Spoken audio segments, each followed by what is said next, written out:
శిరీషకి నీ చేతి వంట అంటే అమృతంలా ఉంటుంది. అది ఒకప్పుడు కార్తీ. ఇప్పుడు ఆ అభిప్రాయాలు, ఆ ఇష్టాలు మారిపోయాయి. నీకిష్టమైన జున్ను, అమ్మ చేతి జున్ను ఇష్టంగా తినేదానివి కదా, అందుకే ఈరోజు అమ్మకు చెప్పి చేయించి తీసుకొచ్చాను. నేను ముందే చెప్పాను, ఒకప్పుడు ఆ శిరీషకు నువ్వు నచ్చావు, నా వంటలు నచ్చాయి. ఇప్పుడు నువ్వు నచ్చడం లేదు, నా వంటలు నచ్చడం లేదని. నా మాట విన్నావా?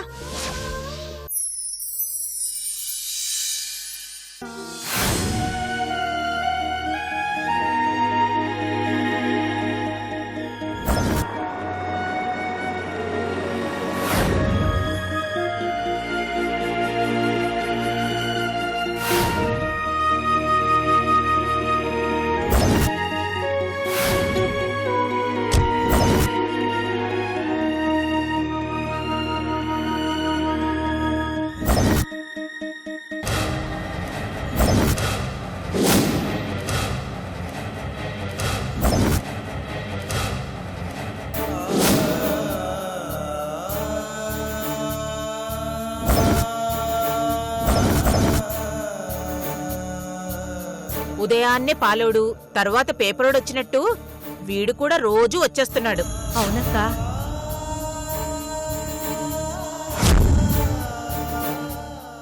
పోలీస్ స్టేషన్ లో కంటే ఇక్కడే ఎక్కువగా ఉంటున్నాడు. ఏం డ్యూటీ చేస్తున్నాడో ఏమో. అవునవును, పైగా మనకు నీతులు చెప్తున్నాడు. మరే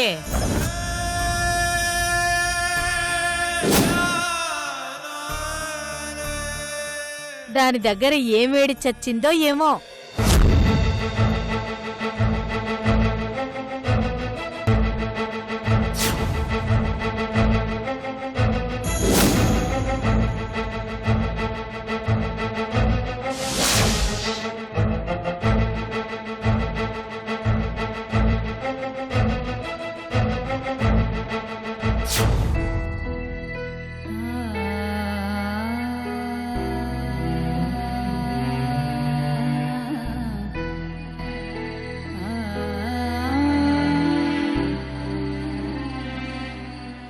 ఆంటీ, ఆంటీ,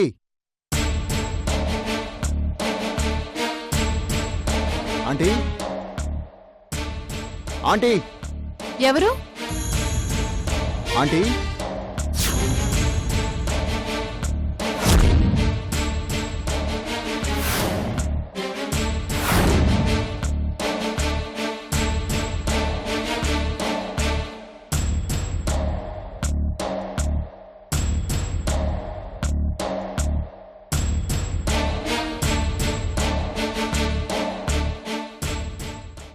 మిమ్మల్ని రావద్దని చెప్పాను కదా, ఎందుకొచ్చారు? మీ అమ్మగారి ఆరోగ్యం బాలేదు కదా, అందుకే ఫ్రూట్స్ ఇచ్చి వెళ్దామని వచ్చాను. ఏదో ఒక నెపంతో రావాలని దయచేసి ప్రయత్నించకండి.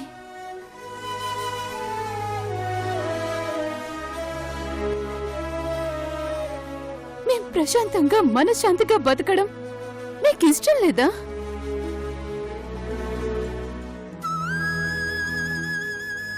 నేను వద్దని చెప్తున్నా మీరు అదే పనిగా వస్తున్నారంటే మీ గురించి నేనేమనుకోవాలి?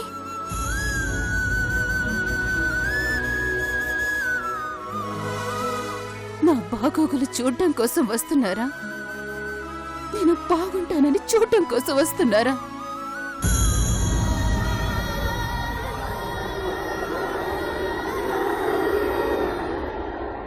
నాకు రక్షణ కల్పించడానికి వస్తున్నారా? నా మీద కలిగిన కోరికను తీర్చుకోవడానికి వస్తున్నారా?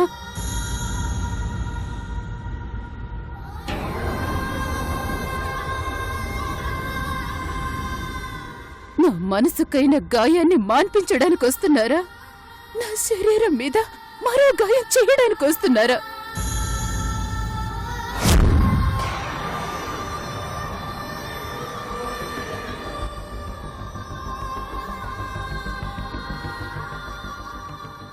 ఎవడో దుర్మార్గుడికి బలైపోయిన ఈ శరీరం నీడనిచ్చిన వాడికి మరోసారి అర్పితమైపోయినంత మాత్రాన కొత్తగా వచ్చి చెడ్డ పేరే లేదు. రండి, నన్ను వాడుకోండి, నన్ను అనుభవించండి.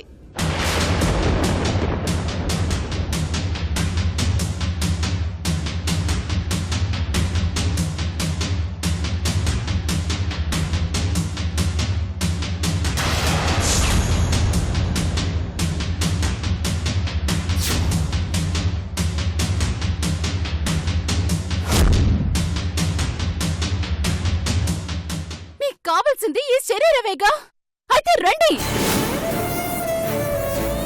ఈ శరీరం మీద మీకు హక్కు, అధికారం ఉన్నాయి. ఎందుకంటే ఈ పాటికి మట్టిలో కలిసిపోకుండా కాపాడింది మీరే కదా. రండి. వద్దు, దయచేసి అలా మాట్లాడొద్దు. నువ్వు నన్ను అర్థం చేసుకున్నది ఇంతేనా? ఒక ఆడపిల్ల న్యాయం కోసం స్టేషన్కి వెళ్తే ఎక్కడ అన్యాయమైపోతుందో అని భయపడే ఈ రోజుల్లో సిన్సియర్గా ఏ స్వార్థం ఆశించకుండా చేస్తున్న సహాయాన్ని ఇలా అపార్థం చేసుకుంటావని అనుకోలేదు.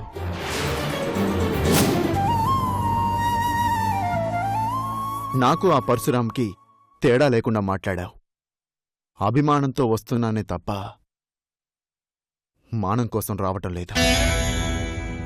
నేను రావడం వల్ల నీకు ఇబ్బంది కలుగుతుందనుకుంటే ఇంకెప్పుడు రాను. నువ్వు పిలిచేంత వరకు రాను.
సమీరా, చెప్పండి సుబ్బారావు గారు. ఈ రోజు నాకు ప్రమోషన్ గ్యారంటీ. ఎందుకో? ఎందుకంటే నేను చేసిన హార్డ్ వర్క్ కి మేడం 100కు 100 మార్కులు వేసేసి ఇమీడియట్ గా ప్రమోషన్ లెటర్ తెచ్చి ఇచ్చేస్తుందంతే. సుబ్బారావు గారు, గత 15 ఏళ్లలో జరిగిన అద్భుతం ఇవాళ జరగబోతుందన్నమాట. సుబ్బారావు గారు, ప్రమోషన్ రాగానే డైరెక్ట్ గా బార్కి వెళ్ళిపోదాం. Okay okay okay. ఇలాంటివి చాలా సార్లు విన్నానండి. ఈసారి మాటలు కాదు సమీరా, ప్రాక్టికల్ గా నువ్వే చూస్తావు. ఇదిగో నా గెస్ట్ కరెక్ట్ అయితే ఇప్పుడు మేడం ఫైల్ పట్టుకొని అలా వస్తూ ఉంటుంది చూడు. మేడం బాడీ లాంగ్వేజ్ చూస్తే తేడాగా ఉంది. వెళ్ళు. సుబ్బారావు గారు, మేడం, ఏంటి మీరు చేసిన పని? 15 సంవత్సరాలుగా మా కంపెనీలో వర్క్ చేస్తున్నారు. ఇదేనా మీ సీనియారిటీ? ఇదేనా మీ సిన్సియారిటీ?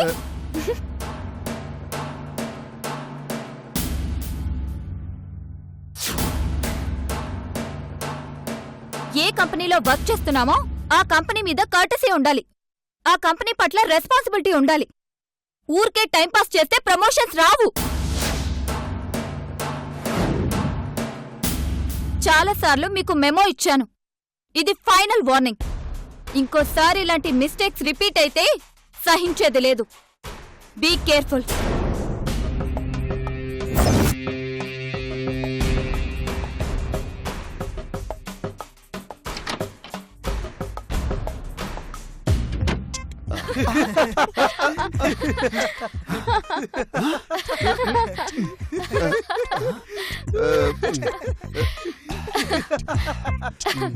ఓహో, 100కి 200 మార్కులు పడ్డాయి. సుబ్బారావు గారు, సుబ్బారావు గారు, పార్టీ చేసుకుందాం పదండి. నా అనుభవం అంత వయస్సు లేదు దానికి. ఎంత పొగరుగా మాట్లాడింది.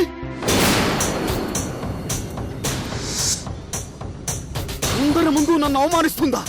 ఏదో దాని బాబు మొహం చూసి ఈ కంపెనీలో పనిచేస్తున్నా గానీ, లేకపోతే ఈ కంపెనీలో పనిచేసిన కర్మ నాకేంటి? సుబ్బారావు గారు, ఏంటి అలా మాట్లాడుతున్నారు? ఆవిడ విన్నారంటే పెద్ద ప్రాబ్లం అవుతుందండి. వింటే విన్నివ్వండి, ఎంతకాలం భయపడతావు? అయినా ఇలాంటి పొగరబోతులకి కూర్చుంటదన్నేవాడు నుంచుంటదన్నేవాడు మొగుడుగా వస్తే గాని సుబ్బారావు దాని పొగర అనగదు. ఈ ఫిగర్ కి తగ్గవాడు ఎవడొస్తాడో గాని వాడు అదృష్టవంతుడు. పండగే పండగ, రోజు పండగే పండగ, పండగే పండగ. ఆ? కార్తీక్ వదలండి. కార్తీక్ గారు చెప్పేది వినండి. కార్తీక్ గారు, కార్తీక్ గారు వదిలేయండి. ఆపండి, ఏంటి గోళ? వదిలేయండి. మేడం వస్తున్నారు. కార్తీక్ గారు ఒకసారి Stop it!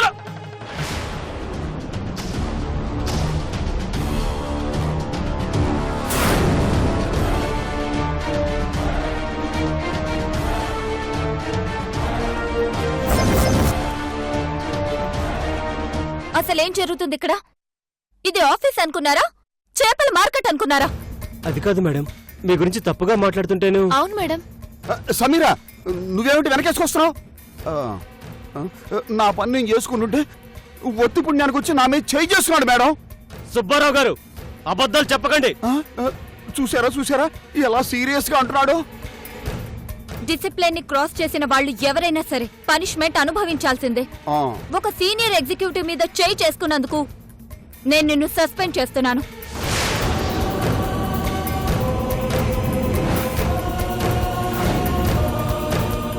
నిజమేంటో తెలుసుకోకుండా మీరు చెప్పేది నిజమై ఉండొచ్చు. నా గురించి తప్పుగా మాట్లాడితే మీరు నా దగ్గరకు వచ్చి చెప్పాలి. అంతేగాని ఏదో స్ట్రీట్ ఫైటర్లా కొట్టేసుకుంటారా? మీరేమైనా చిన్నపిల్లలు అనుకుంటున్నారా?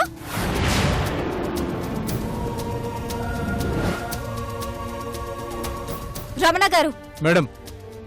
ఇమీడియట్ గా సస్పెండ్ లెటర్ టైప్ చేయండి. Okay madam.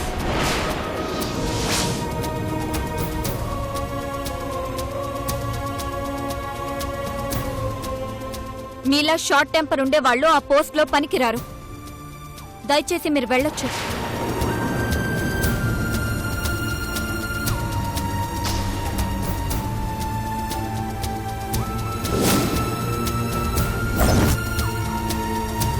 సుబ్బారావు గారు, మీ వల్ల అనవసరంగా కార్తీక్ గారి జాబ్ పోగొట్టుకునే పరిస్థితి వచ్చిందండి. మేడం గారికి జరిగిందంతా చెప్పేద్దాం పదండి. నేను రాను.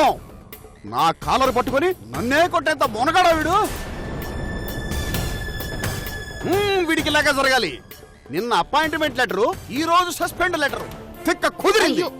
వెళ్ళండి, ఎవరి పనులు వాళ్ళు చేసుకోండి. ఏమైంది నాకు? నేనెందుకు ఆవేశపడ్డాను?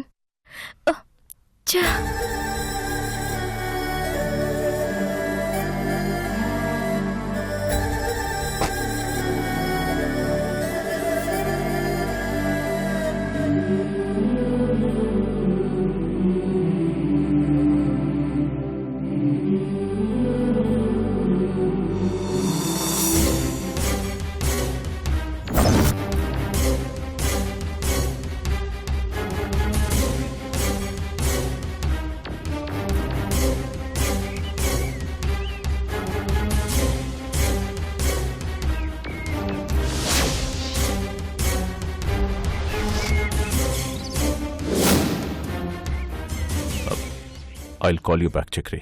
Okay?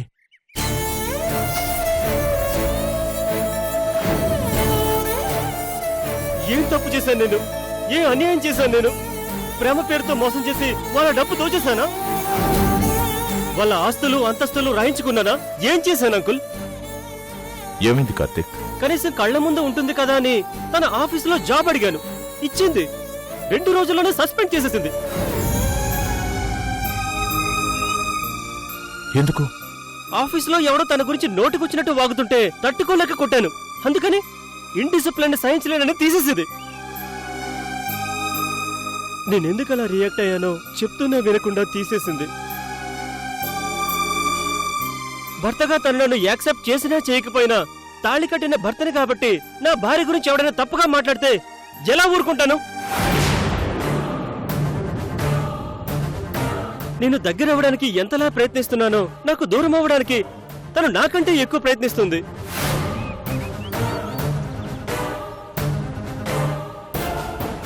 ప్రతిరోజు నా తల్లి నా కోసం ఏడుస్తుంది, నా తండ్రి నా కోసం బాధపడుతున్నారు.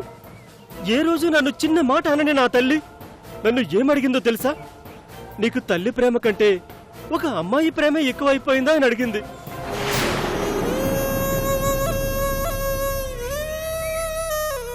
ఆ క్షణం చచ్చిపోవాలనిపించింది, కానీ శిరీష ప్రేమ కోసం బతకాలనిపించింది. ఇంక చాలు, ఈ జన్మకు సరిపడేంత బాధని సంపాదించుకున్నాను. ఇంక జీవితంలో తన మొహం చూడను. ఆకు కార్తిక్, శిరీష ఎందుకలా ప్రవర్తిస్తుందో చెప్తాను. రా.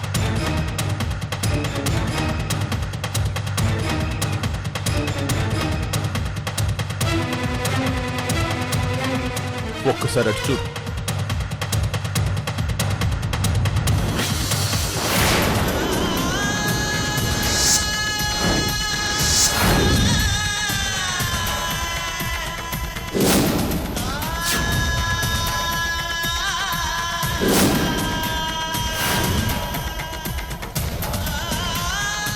నువ్వు అమెరికా వెళ్ళిన రోజున ఏం జరిగిందో తెలుసా?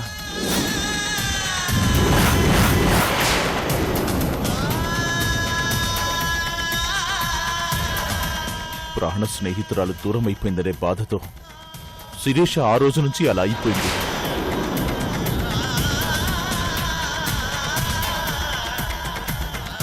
తండ్రిగా నేనన్నా కాస్త ఆ బాధ నుంచి కొంతవరకు బయటపడ్డాను, కానీ శిరీష ఇంకా బయటపడలేదు. తన సంతోషం, తన ఆనందం అన్నీ పల్లవితోనే దూరమైపోయా. శిరీషను మామూలు స్థితికి తీసుకురావడానికి నేను ఎంతో ప్రయత్నించాను, నా వల్ల కాలేదు. పరిస్థితులే మనుషులను మారుస్తాయిలే అని ఎదురు చూస్తున్నాను.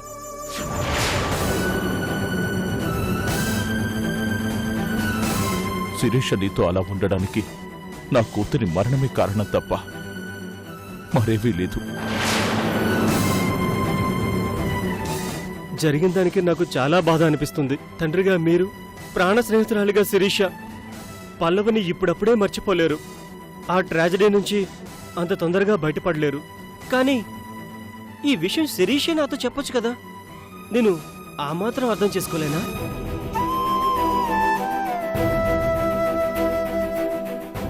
అంకుల్, ఒక మాట చెప్తాను, తప్పుగా అనుకోకండి. శిరీషకి పల్లవి ఎంత ముఖ్యమో నేను కూడా అంతే ముఖ్యం. మరి తను నా గురించి కూడా ఆలోచించాలి కదా. నేనెవరో పరాయివాణ్ణి కాదు, తాళి కట్టిన భర్తని. లైఫ్లో అనుకోకుండా ఇలాంటి సంఘటనలు జరుగుతాయి. అలా అని భర్తని దూరం పెడతారా?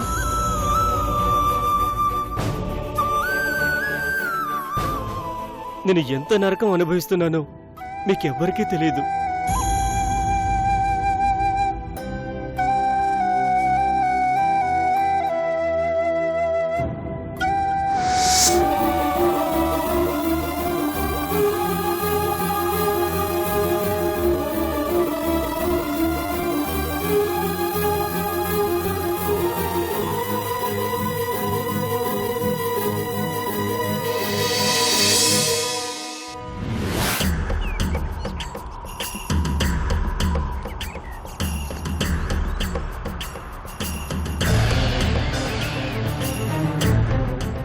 పాయింట్ నెంబర్ 1, శిరీష్ దగ్గర సాక్ష్యం లేదు, అందుకే రేప్ అటెంప్ట్ డ్రామా ఆడింది, కానీ అది వర్కౌట్ కాలేదు.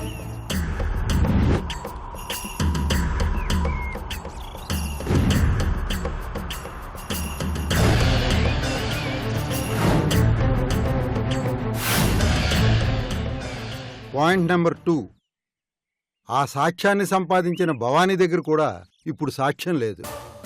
ఉంటే మీనమేషాలు లెక్కెట్టుకుంటూ కూర్చోదు.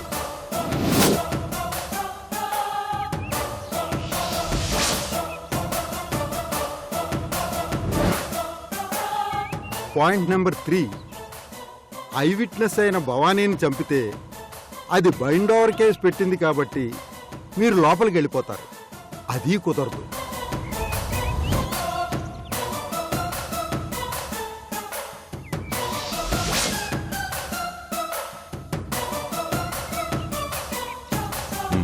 పైన చెప్పిన 3 పాయింట్లు క్లియర్. ఏమంటారు? నిజమే సార్. యాజ్ ఏ సీనియర్ లాయర్గా నా పాయింట్ ఏంటంటే, ప్రస్తుతం ఉన్న పరిస్థితులను బట్టి మీ అబ్బాయిని తప్పించడానికి ఉన్నది ఒకటే ఒక్క మార్గం. అదేంటంటే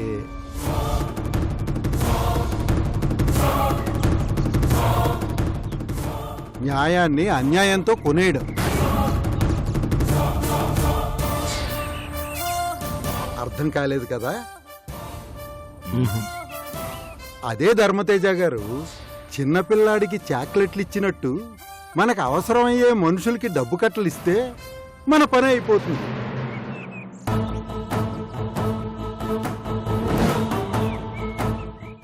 మెంటల్ బ్యాలెన్స్ కోల్పోయిన వాళ్ళు, అంటే పిచ్చి పట్టిన వాళ్ళు బోన్లో నిలబడి సాక్ష్యం చెప్తే అది చెల్లదు అని. మీ పేరేంటి మేడం? తెలుసుకోవాల్సినంత అవసరం ఇప్పుడేమీ లేదు. మనం ఒకటే. చెప్పండి మేడం. రేయ్, ఏం మాట్లాడుతున్నావు? టైం వేస్ట్ చేయొద్దు, రా. ఏయ్,